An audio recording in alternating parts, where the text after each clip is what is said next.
আসসালামু আলাইকুম, welcome back to my channel Ruma Khan's kitchen. আজ আমি তৈরি করব ভাজা চালের হালুয়া বা বরফি। চলুন তাহলে উপকরণগুলো দেখে নিই।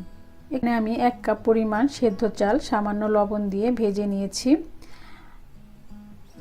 এখন এই ভাজা চালগুলো শিলপাটায় অথবা ব্লেন্ডারে ব্লেন্ড করে নেব। আর সেই সাথে আমাদের লাগবে পরিমাণ মতো চিনি, খেজুরের গুড়, 1 লিটার দুধ আর 3টা ছোট এলাচি। ভাজা চালগুলোকে আমি শিলপাটায় বেটে নিয়েছি। এগুলো একদম পাউডারের মতো করতে হবে না, একটু দানা দানা থাকলেও কোনো সমস্যা নেই। এগুলো দেখতে অনেকটাই সুজির মতো হবে। এখন আমি বেটে নেওয়া এই চালের গুঁড়াগুলো কুসুম গরম পানি দিয়ে কেক ব্যাটারের মতো করে গুলিয়ে নেব।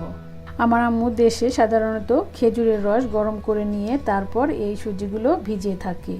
তো দেশের বাইরে তো আর খেজুরের রস পাওয়া সম্ভব না, সে কারণেই আমি গরম পানি দিয়ে এই চালের গুঁড়াগুলোকে কেক ব্যাটারের মতো করে গুলিয়ে নিচ্ছি। এখানে আমি 1 লিটার দুধ একটা হাঁড়িতে নিয়ে নিয়েছি। এখন চুলার আঁচ হাই হিটে রেখে কিছুক্ষণ জাল করে এই দুধগুলোকে একটু ঘন করে নেব। কিছুক্ষণ জাল করে নেওয়ার পর দুধটা যখন একটু ঘন হয়ে আসবে তখন দিয়ে দেব 3টা এলাচি আর হাফ কাপ চিনি। মিষ্টি আপনারা যে যেমনটা পছন্দ করেন সেই অনুযায়ী দিয়ে নিতে পারেন। এরপর দিয়ে দিব আগে থেকেই ভিজিয়ে রাখা ভাজা চালের গুঁড়া। আমি এই রান্নায় চিনি এবং গুড় দুটা ইউজ করব, আপনারা ইচ্ছে করলে শুধু গুড় দিয়েও করে নিতে পারেন। এখন চুলার আঁচ মিডিয়াম রেখে চালের গুঁড়াগুলো ঘন হওয়া পর্যন্ত অনবরত নাড়তে থাকব। খেয়াল রাখতে হবে যেন নিচে লেগে না যায়। দিয়ে দিচ্ছি হাফ কাপ পরিমাণ খেজুরের গুড়। আর এই বরফিটা আপনারা নর্মাল ফ্রিজে রেখে 3 থেকে 4 দিন পর্যন্ত খেতে পারবেন।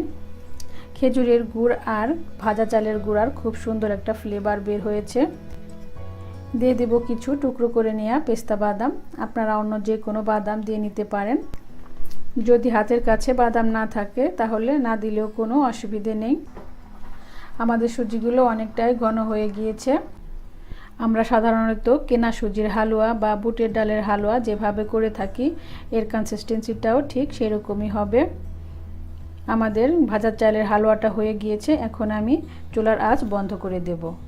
হালুয়াগুলো বেড়ে নেওয়ার জন্য এখানে আমি একটা ছড়ানো প্লেট নিয়েছি আর প্লেটে সামান্য একটু ঘি ব্রাশ করে দেব। এখন হালুয়াগুলো ঢেলে নিচ্ছি। এই ভাজা চালের বরফিটা বানাতে যেমন সহজ, খেতেও কিন্তু তেমনি মজার।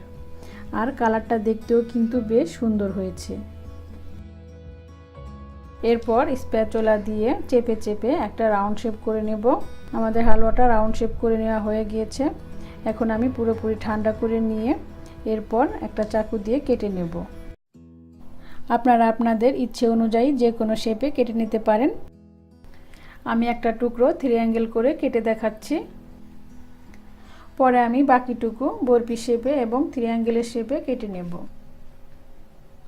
তো তৈরি হয়ে গেল আমাদের ভাজা চালের গুঁড়ার হালুয়া বা বরফি। এখানে আমি কয়েকটা টুকরো বরফি শেপে কেটে নিয়েছি আর কয়েকটা টুকরো 3 অ্যাঙ্গেল করে কেটে নিয়েছি। দেখা সৌন্দর্যের জন্য এখানে আমি কয়েক টুকরো কাগজ হার্ট শেপ করে কেটে নিয়েছি। এবার কাগজের টুকরাগুলো বরফির ওপর একে একে বসিয়ে দিয়ে কিছু ভাজা চালের গুঁড়া এভাবে করে ছিটিয়ে দেব। আপনারাও বাসায় ট্রাই করে দেখতে পারেন।